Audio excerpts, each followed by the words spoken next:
the Bringing Business to Retail podcast with Jeff Wenberg from Smart Marketer. Welcome to the Bringing Business to Retail podcast on SelenaKnight.com. Stay ahead of the competition by opening your doors to business experts so you can learn, grow, and be inspired. Passionate about bringing business strategies to independent retailers, please welcome your host, Selena Knight. Hey there, and welcome to this week's episode of the Bringing Business to Retail podcast. I'm Selena Knight, your host for today, and we are jumping in to learn all about e-commerce strategies to help you make more money today. It is February already. I know, I feel like every episode I get on, I'm like, it's January already. It's February already. I cannot believe we are 8 weeks into the new year and it finally feels like I've gotten my head back into work. Like I've actually coming back to work, a good 5 days a week and really knuckling down to finish some projects that I started before Christmas. And if you're someone who spends money on advertising like you should be doing, then you'll be pleased to hear that my new online free training that I'm going to release, hopefully I'll be here on the show next week to be able to give you a day and a time, is going to be all about why your Facebook ads aren't converting and how you can change it so that you make more money and more sales for your retail store. And more sales is exactly what we're going to be talking about today with Jeff Wenberg. I had a little bit of a fangirl moment when I was talking to Jeff. Jeff used to be at Lead Pages, which is a landing page provider that I use, and now he's working for the Smart Marketer team. And the Smart Marketer team does some amazing content. It is just fabulous. I'm always in awe of how much Ezra and his team manage to get out when it comes to what's working and what's not in e-commerce. Just some of the things that Jeff and I talk about today include some of the best apps that you can use to help grow your e-commerce sales and what actually stops people from investing money in tools that will help them grow their business. And we talk about the one mistake that people make when they want to direct traffic to their e-commerce website. Jeff is going to give you some great tips on things that you can implement right away in order to boost your average order value on your website. Plus, we talk about where you're losing money when it comes to your sales funnel and how you can change that around. On that theme of making more money, today's episode is brought to you by my free masterclass, 3 days to your most profitable year ever.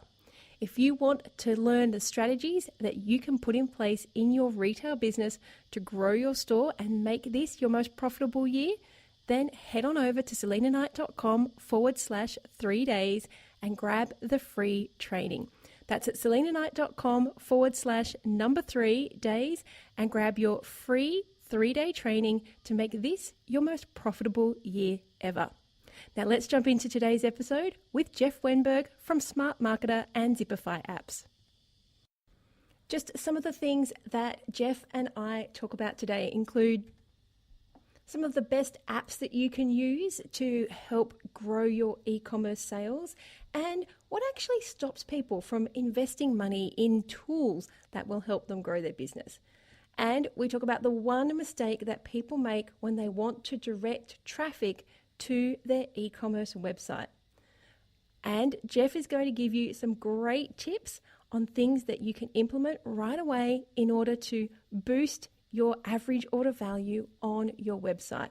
Plus, we talk about where you're losing money when it comes to your sales funnel and how you can change that around. Hey there, and welcome to this week's episode of the Bringing Business to Retail podcast. When it comes to e-commerce sales, I see so many retailers losing tens, even hundreds of thousands of dollars every single year. And you know what the worst part is? They don't even know it's happening. I'll admit that I'm nerding out and having a little fangirl moment at the moment with today's guest. See, I can't even get my words together because I'm always in awe and, truth be told, a little bit jealous of the fantastic content that the Smart Marketer team put out. So when the Director of Content Marketing, Jeff Wenberg, agreed to be on the show, I did a little happy dance. So welcome to the show, Jeff. Oh, thanks for having me. I'm very excited to be here. I don't know who's more excited. I think I might be a little bit more excited. Thanks for such a nice, warm welcome. I appreciate it. No problems, no problems. Now, before Smart Marketer, and only up until recently, you worked as the product educator for Lead Pages. And we have Hmm. had Tim Page on the show, which was a fantastic episode, which I'll link to in the show notes, where we talked all about why you shouldn't give 10% off just to sign up to your newsletter. So you clearly know what it takes to use digital marketing to significantly grow a business. Tell me, what do you love about e-commerce and digital marketing? Yeah. So, like you said, I kind of had my start at Lead Pages early on, and like basically what I love about e-commerce currently is getting to apply stuff that like most digital marketers kind of take for granted to a space where quite as it's not quite as developed yet. So like, basic marketing tactics still work really well because a lot of e-commerce businesses aren't good at them.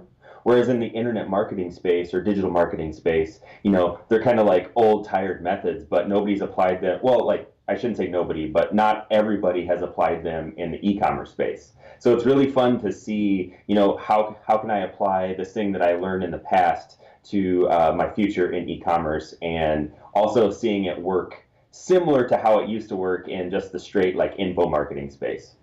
And it's interesting because that is the exact reason that I started what I do. I had retail stores, and then I moved into the business side. When the stores were all running fine without me, I moved into this business and digital marketing side, and I was so overwhelmed at how little anybody uses digital marketing tactics for e-commerce. And it was just Yes. simple things, and I know we'll talk about this a little bit later, but things like landing pages for e-commerce. And admittedly, this was about 8 years ago, and I remember thinking, why did we not have those? Like, why do they not exist? And I remember in the olden days, actually creating landing pages in Magento myself Hmm. to, Hmm. to use for that exact strategy. And when I did stumble across Lead Pages, I remember saying to Tim, oh my God, you have just saved me days of work.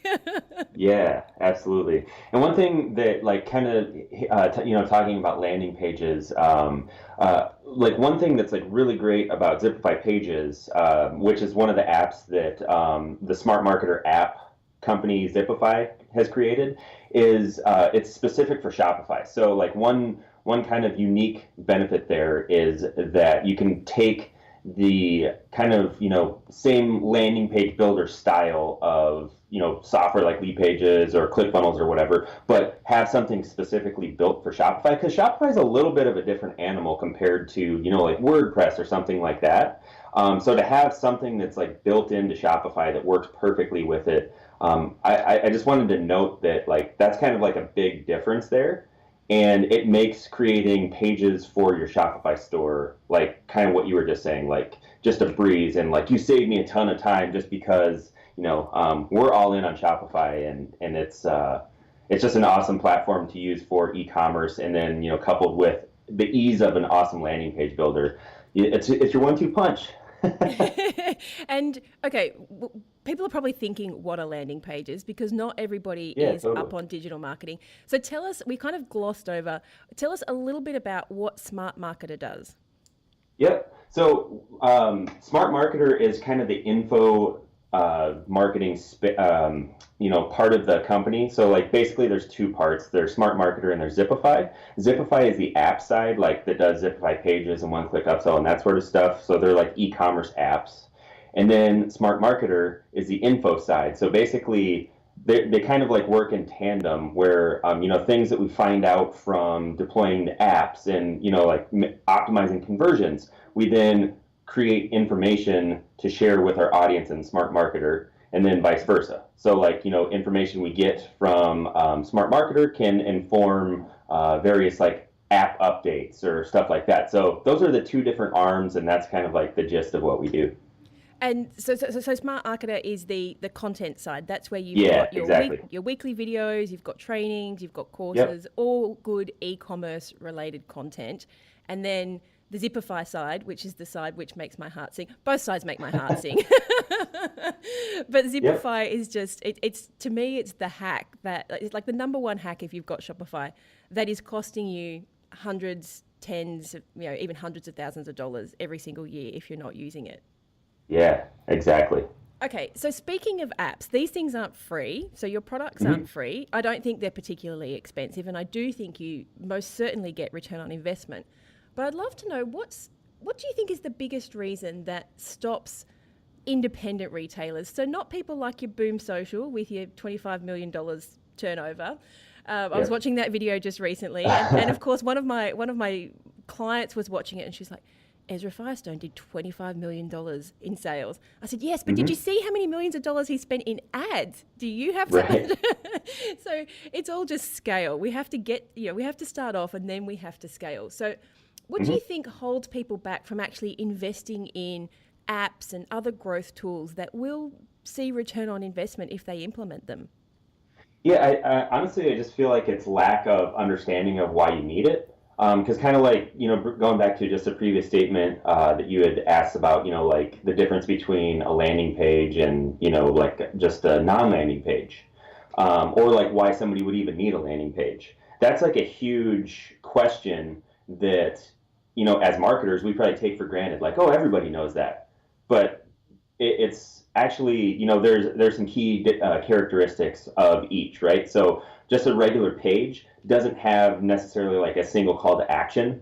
Whereas on a landing page, you build it so it has like a single call to action. So as an example, if I had product X, I would create a landing page that was all about buying product X. So I wouldn't have, like, hey, check out this article and then go do this and do this. Everything is funneling to buy product X. Whereas on a web page, or like, a website or whatever, it could be, hey, here's product X, but then also here's this article I wrote about product Y, here's some stuff about product Z, you know what I mean? It's like there's a whole bunch of different things that you can do on that page, whereas on the landing page, you typically want to have one thing as the key objective. And, if we're talking like sales pages or offer pages or anything like that, it's usually to buy the product. So that's like the one just kind of thing I wanted to point out just before we kind of moved on from that. But yeah, I think really the biggest thing is, in my opinion, is they just don't realize they need it.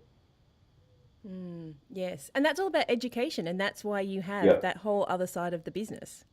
Yep, because a lot of times, I think it's just like, oh, well, I have a Shopify theme or I have a WordPress page. That should be good enough.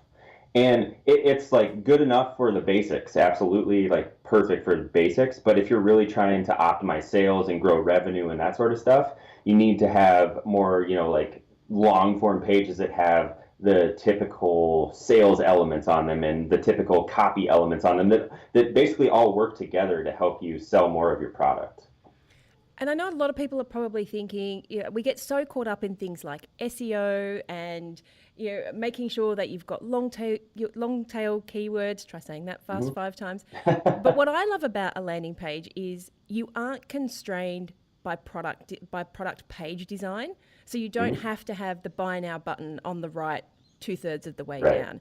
And you can add the testimonials in, you can add the as featured in, and you can plan it out any way that you like so that it might look like a magazine article and people can scroll down. Whereas when they go direct to product page, you are very, very limited with what you can put in that text and how you can lay it out, how you can format it.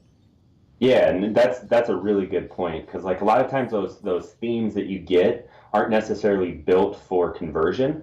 They're, they might look great and that's always awesome, but that doesn't mean they're going to convert visitors into customers.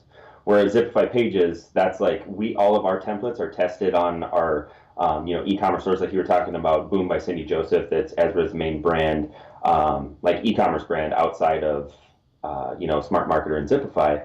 Like we test all of these pages in those stores, and then we roll them into Zipify apps and Zipify pages and that sort of stuff. So that's kind of like a really unique position for us to be in, is all of our stuff is tested, and those theme pages that you're using.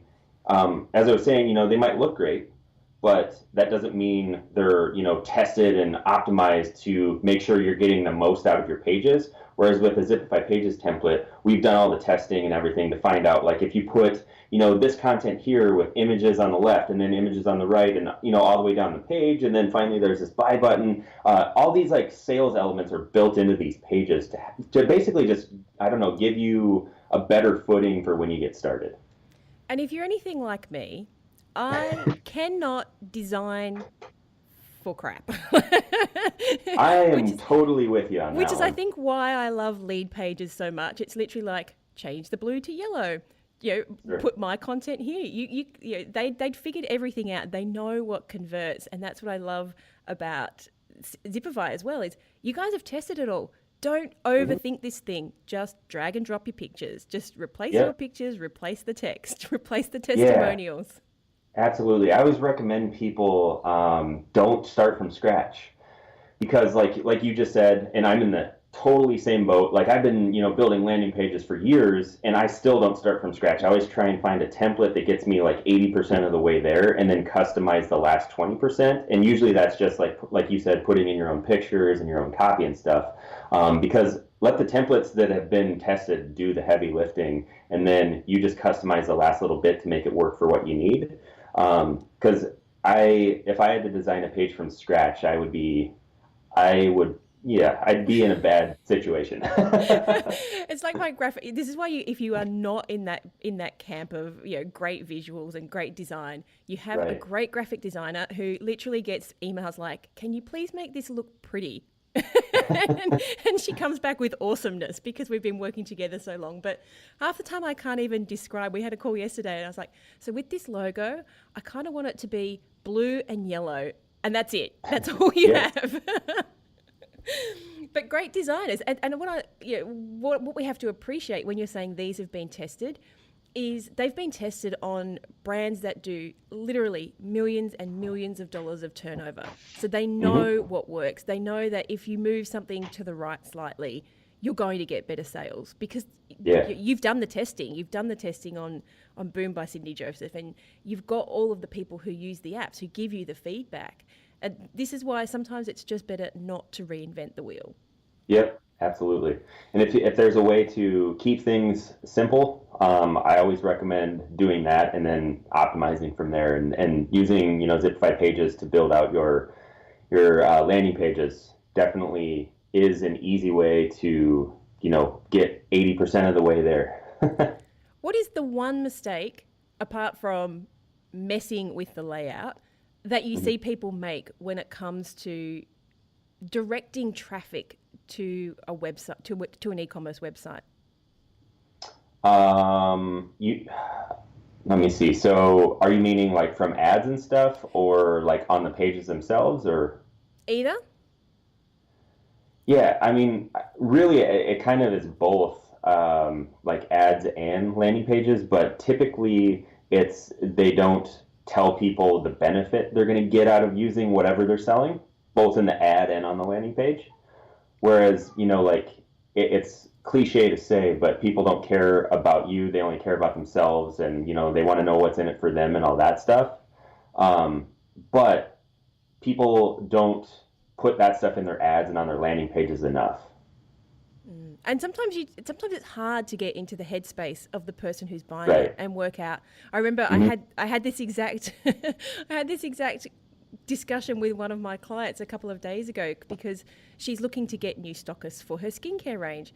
And I said, okay, so let's put together an email that you can send out with the benefits of stocking your range. And so, the benefits she came back was it's organic, organically certified, it's cruelty free. It's like, no, that's not a benefit for the retailer.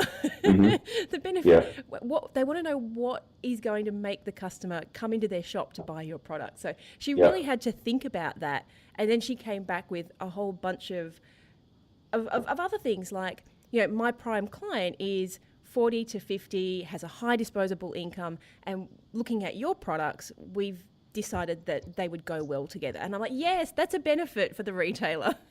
Yeah, absolutely. And like, one quick tip that I was given like early on in my career that I found to be super helpful was So if you have a feature statement, which is like what you were talking about, GMO free or animal cruelty free, use the word so that after it. So it's basically like a feature benefit statement. So GMO free, so that you can always eat this product and know that you're going to be feeling great afterwards. You know what I mean? So it's like you get the feature, but you also get a huge benefit of that feature, like built into the same sentence. Yes, and I had a copywriter, Belinda Weaver, on the show many episodes ago, and it's always stuck with me. She always said to put on the end, so what? Or, or so exactly. that. Yeah, absolutely. Because then all of a sudden you realize these things you're writing actually don't make sense, but they just don't connect to the customer. Right, yep. Okay, so now that we have convinced everybody that they need to have landing pages, that to me is one of the first places that people are losing money, because they're driving ads, they're driving traffic to a product page, and people just a bit, it's just another product. So moving them to a landing page means we can tailor the customer experience for that product and for that customer. Mm-hmm. So what would be the next step? Once we've got somebody to press the buy button, what is the next thing that you recommend people do? Offer them a one-click upsell. Okay, you're going to have to tell us more about that one. I know what you're talking about, but a lot of other people are like, what do you mean one-click upsell? Is this Amazon Prime? Well, I mean, no, this is not Amazon Prime. So basically what this one-click upsell I'm speaking of is, it's a post-purchase upsell. So meaning they purchase something, and then after they've already checked out and they're, technically done buying, you present them another offer where if they took it, all they'd have to do is say, yes, I want this, and then it's added, and they don't have to like re-enter all their information. So it's we recommend post-purchase rather than pre-purchase, because as I said, all their information's already entered. They're technically done buying, but then if you add this one-click upsell after they're done buying, they're in their most, like prime time to add. It's the whole, would you like fries with that type thing, right? Yes. So we're offering that after they purchase something, so they're super excited about their purchase. They're at the most hot they're ever going to be. So we present them with another offer of either more of what they just got, a complimentary product, or maybe one of your most popular products or something like that. And all they have to do is click, yes, I want this, to add it to their order. And that moment, I'd love to see the neuroscience behind it, but that moment after the order confirmed, like the split second after the order confirmed page comes up, that is the part where you are doing the little happy dance inside, I think. That's the part where you're like, I'm so excited to get this thing. Now, how long is it going to take to get here? Yep, absolutely. So capturing that moment and getting people like, yes, I'll take two of them. Yep, yes, absolutely. yes, I want that thing as well. And I guess for you, they've already paid for shipping, so the only extra charge is that how it works? Because it's a flat rate shipping, or you offer free shipping? It depends on how you set it up. You can do either way. But yeah, it all just depends on you and your business. But I've seen people do both. As frictionless as you can make it is always better. So if you could somehow figure out how to just offer free shipping on whatever you're offering for the upsell, makes it that much easier. So then they don't have to think about that. And do you recommend discounting the upsell? Yeah, so there's always got to be some kind of discount. Otherwise, it's, kind of pointless. So whether it's, like Ezra always talks about having more of the same. So if they bought one, they're more likely to buy three if they could get a better deal. So that's usually like what we recommend people start with. However, if maybe that doesn't work, you could test out a complementary product. So, if you have, let's say, what's a good example? So let's say, this is the first thing that popped into my head, but let's say I'm selling cheese online. This is horrible, you couldn't sell cheese online. But if I just purchased a block of cheese, the logical upsell of a complementary product would be like, hey, get an awesome cheese cutter for like 15-20% off. You know what I mean? So it's like, oh yeah, that would make slicing this big block of cheese I got way easier. So yeah, I'll take that. You think the cheese cutter? I think the biscuits that go with the cheese. Oh, there you go. Yeah, either one. And the cool thing is you can test all of this stuff pretty easily. I don't remember if we mentioned it or not, but Zipify has created a one-click upsell app called One Click Upsell. So it's not just a clever name, But it makes all of this like super easy to set up in Shopify, and it's just like a few clicks of some buttons, and you can try out all these different upsells and stuff like that. But yeah, it's really cool because you can see like what resonates most with the people that are buying your products, and then like you'll find that product, whether it's the cheese cutter or the biscuits, and one of them will have a higher uptake. So you could be like, okay, well, more people are taking that, so I'm going to go all in on that. And then I'm going to test something else against that. You know what I mean? So you can kind of constantly optimize different offers and that sort of stuff. So you're doing what we digital marketers would call A/B testing. Yeah, exactly. Fantastic. And then once you've gotten them to buy, and we've even managed to get them through the post-purchase upsell, and we have to be very clear here. This is not Vistaprint, where we go through 15 different, I have to say no, before I can check out. Yep. This is one. It's like, it's definitely just one, but that same concept is they do that because it works, right? Yeah. Same with GoDaddy and all. It's just like, no, I don't want that. No, I don't want that. But usually you're just there to get the main thing. But, a certain percentage of those people do take those upsells. Otherwise, they wouldn't be doing that. Yeah, and look, if they can add $3 to every single sale, and they're doing 1 million transactions a year, that's an extra $3 million. Who's going to say no? Oh yeah, absolutely. And in terms of one-click upsell users, like our app users, make this more real to people rather than talking GoDaddy or whatever. Just like one user I was talking to recently, I think they added, just by implementing one-click upsell on their checkouts, basically, I believe it was like right around 40 grand in the last couple months. So, turning the add-on and adding a couple dollars to each order, extrapolated over all of your orders, that can add up pretty fast. Yeah. And then literally it's if you're not doing it, you're leaving a ton of free money on the table. Yes. And I think if people realize we're talking one product and the person's already purchased, you're not annoying them. They already love the thing that you're selling. So giving them that opportunity to buy something extra or something complimentary, you aren't annoying them. They're just, potentially they're just going to think, oh, I wish I had the money for it, or not right now, or oh yeah, I'll take. Totally. Yeah, here's my money. Send me that thing. Yeah, absolutely. Because we're doing it ethically. That's the main point. And absolutely. So I have to ask you. We won't go into sales funnels and all that kind of stuff. But do you find, and I know that this is a question that my clients have asked me before. Ezra does recommend that you give more of the same. So let's say somebody bought 3 face creams.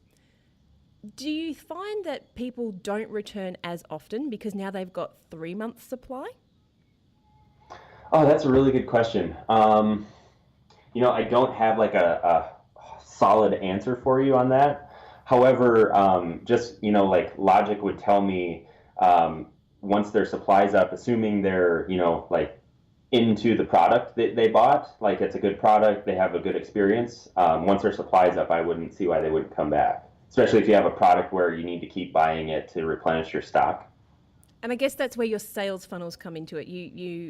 I can only imagine that you have very high-tech sales funnels, that if somebody bought the face cream, they're going into a funnel for a complimentary product. So we try and get them back to buy something. Yeah, exactly. Yep, absolutely. Which is another place where, and this is probably getting a little bit more technical, as much as people might be thinking landing pages are technical and one-click upsells and all that. The fact is, you guys have got that sorted. It's install the software, put the product in, put some text in, it's ready to go. Sales funnels, a little bit different, a little bit harder for some people to get their head around, and something that they procrastinate over. But do you find that the most money is being left in the pre-purchase, or left behind in the pre-purchase or the post-purchase? And you don't have to give me facts, just in your general digital marketing opinion. Yeah, I hate to say both, but I feel like there's big gaps in both. And what it really comes down to is people not doing, either pre-purchase engagement with emails and great content that people would find valuable. And then also the same thing on the back end.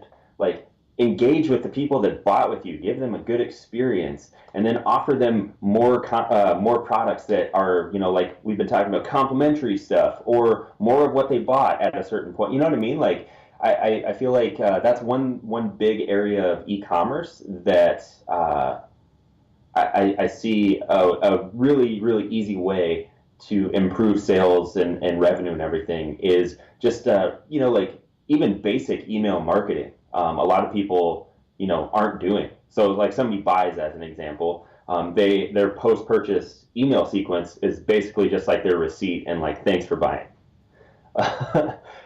Whereas like that's like an opportunity. Somebody's inviting you into their lives. You could like send them like a personalized note in your packages, and then follow up with them via email, like asking for like what their experience was like.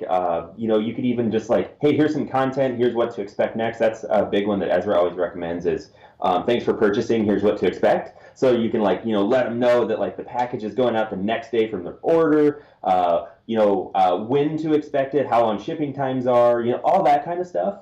It just like allows you more touch points with that person, and the more touch points they have, the more engaged they're going to feel with you, the more they're just going to feel like involved with the brand that they just purchased from. And I feel like that's probably the biggest area that people lack, and you can do that on both pre-purchase and post-purchase. For sure.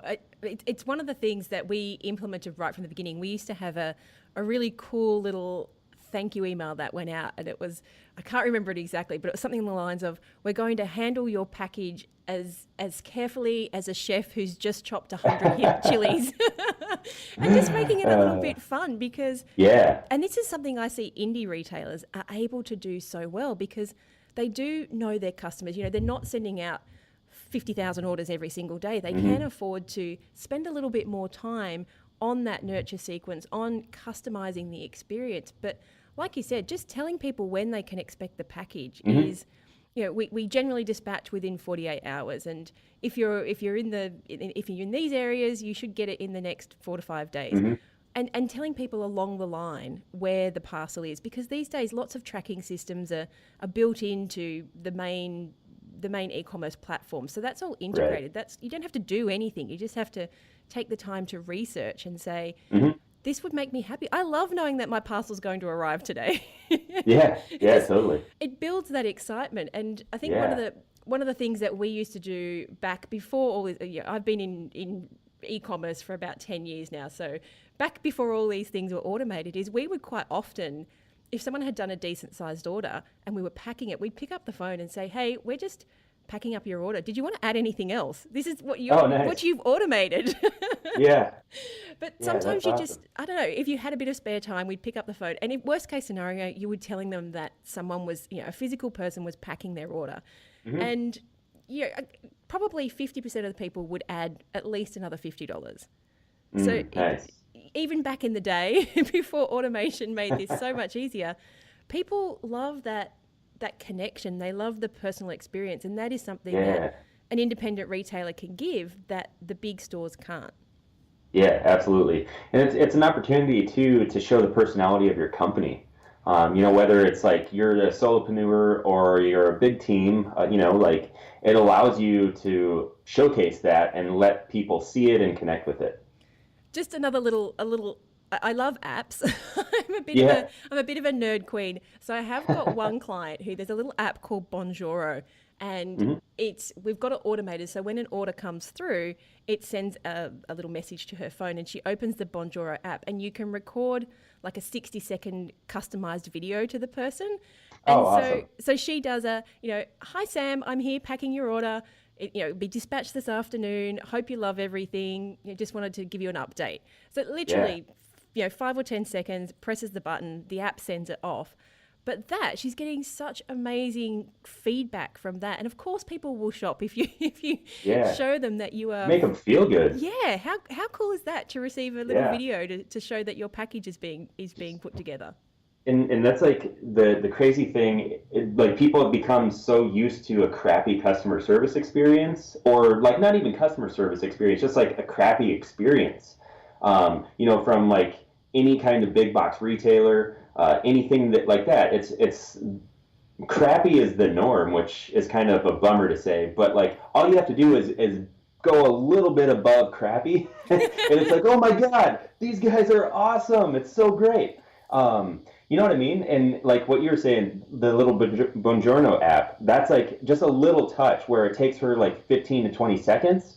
And I bet like every time somebody gets one of those, they're like, oh my God, that's so awesome. Yeah. You know, and it takes her hardly any time to like send that message out. That's super cool. Yeah. So I have to ask you, Boom by Cindy Joseph obviously sends out a crap ton of parcels every single day. So do you use third-party logistics or do they pack in-house? You know, I honestly don't know the answer to that. I'm more on Smart Marketer Zipify than I am on Ezra's e-commerce brand, so I actually don't have an answer for you there. Okay, because I was going to ask, what did they do to optimize that packaging experience? But that's all right. Yeah, I wish I had an answer for you. Unfortunately, I don't know the answer. That's not a problem. That was completely blindsided you with that question. But just where we were going with the conversation, I was like, oh, people are probably thinking, a store doing that kind of turnover, what do they do to personalize the customer experience? Yeah, so I mean, they have emails, they have videos. You know, like you got to have videos nowadays, especially because just that's like I can't even talk. That's starting to become the norm. So you know, like they've got great post-purchase email sequences set up. So basically, it tries to keep the excitement up while the package is being delivered, and then once it's there, like you know, like just keep delivering value and keep those people engaged. So that way, they're going to come back and buy more whenever their supply's up. Yeah, video is one of those things. I feel like I keep saying I was doing this 10 years ago, but 10 years ago, or maybe not 10, about 7 or 8 years ago, because the products that we sold ecologically sustainable baby products, and a lot of them needed explanation. Like they weren't. I think of it along the lines of electronics. You know, sometimes you just want to know how to set up the damn TV or the Blu-ray or whatever it is. Yeah. And so we used to do that. We recorded these videos, and of course back in the day we're talking, we got the video camera out and we had the blank wall. These days you can just get your iPhone out. Yeah, it's incredible. Like you have basically a video studio in your pocket. Yeah, and we would record a video and we would say, I do feel like I feel like a bit of a visionary here. I'm not trying to toot my own horn. You're just bringing up all these things, all these things that we used to do. And we would record these videos on, when your parcel arrives, you're probably going to want to know, how you need to wash your nappies. Do you need to wash your nappies before you start? So here's what we recommend. And then, a couple of days later, here's our top 5 tips to avoiding leaks when you're using reusable nappies. And so putting all those things, like you said, keeping that excitement, like, is my parcel here yet? I want to try it out. Right. Yeah. So, another place where we were talking about the post-purchase. We were sort of talking earlier about post-purchase once they've got the parcel, but even optimizing that post-purchase while the excitement's still there before the parcel's arrived is another place where people will go back and buy again. You're like, I just want this. I want this thing, but now I want it more. So I'm just going to buy another one. So it'll be here by the time the other one gets here. I don't know. Is that just me? Am I that kind of person? No. Like, I mean, if you think about like any brand that you've bought from recently, I guarantee as soon as I said that, you thought of one that like was a super good experience. One brand that I really like is MeUndies. They're kind of like the best underwear out there these days, and I look forward every Christmas. Where as a kid, I was like, I would have been horrified by this, but as an adult now, I'm like, oh, I can't wait. I'm going to get MeUndies for Christmas. But the cool thing about their whole process is not only are the underwear a great product, but they come with like fun designs. The packaging is super cool. They're basically every touch point I have with them is always like a really, really great experience. Their customer service is fantastic. I've had to contact them about some product issues, and they sent out like replacements right away and like no questions asked. And it was like I don't know, personally can't say enough good things about them because my experience with them has been amazing. And I mean, look at me, I'm probably like evangelizing their brand on this podcast because I had such a good experience with them. And that's just like the power of this stuff. When you engage with them, you make people feel good. You keep the excitement up for their products. It's like they're going to come back because they liked your company, your brand, how you made them feel and all that stuff. So it only makes sense to do that for your own. Yeah, for sure. And it was my birthday a couple of weeks ago while we're recording this, and I had 2 parcels coming from overseas, and one was a leather handbag. And when it arrived, it was in this beautiful white box. So even though the fact it had to get shipped from England to Australia, and you know that it's going to be a little bit bashed up by the time it arrived, it was in this beautiful white box, and it was surrounded by tissue paper, and it was in a dust bag. And I actually wrote on Instagram, I'm so sad I didn't do an unboxing video, but in this day and age, we don't unbox anything because it doesn't ever seem to be exciting. Like anything that's sent out by 3PL is just in a box. And then a couple of days ago, you were saying, think of something you just bought. I just received my Swarovski Crystal Activity Tracker, and it is beautiful. But the whole thing was a little bit soured because I wanted to add an extra band.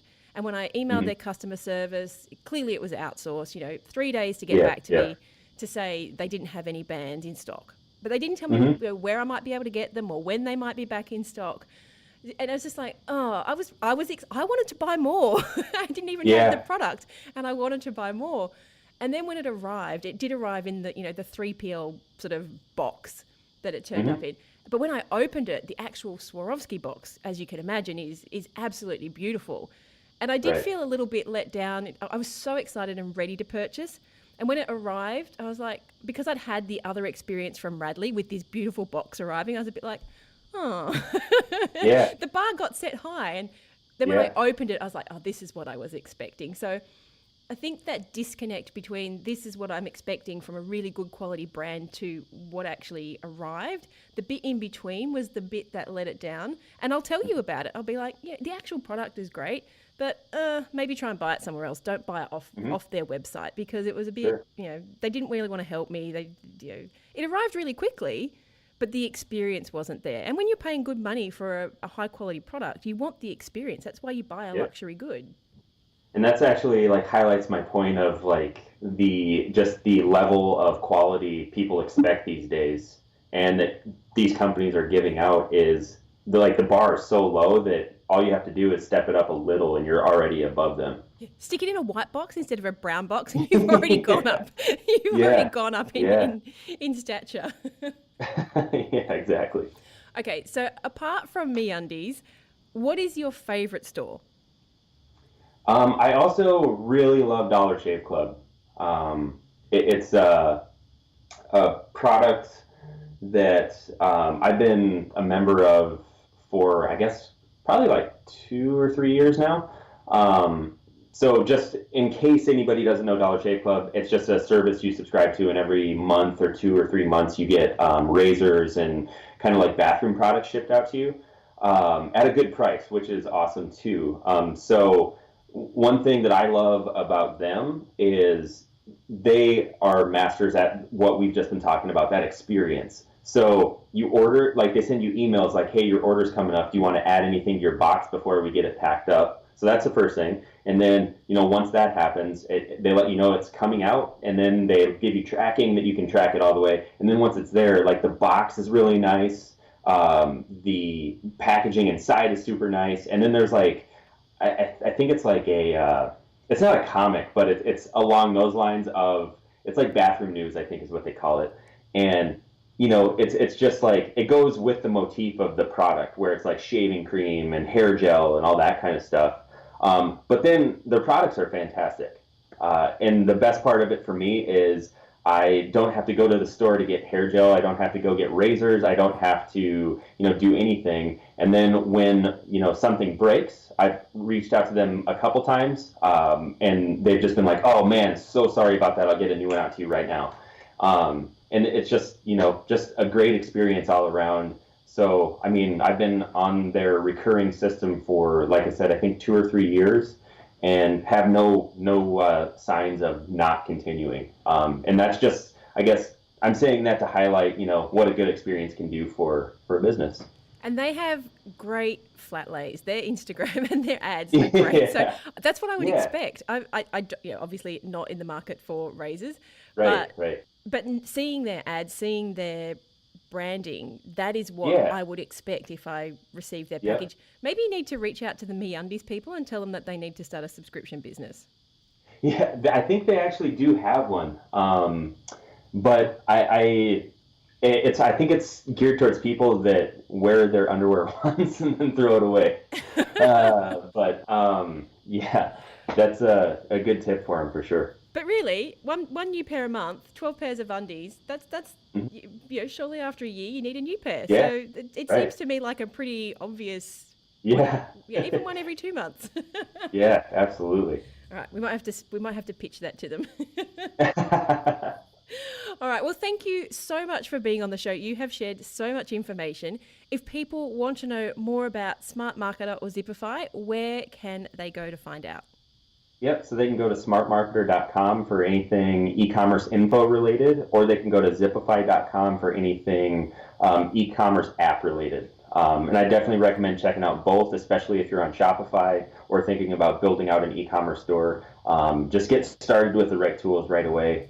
And all of the stuff that we talked about today, I really want to stress that it might sound complicated, but it's all super simple stuff. We're not talking about using tons of tools and everything, and juggling 6 different things for like one sales funnel. It can be as simple as a landing page and a checkout.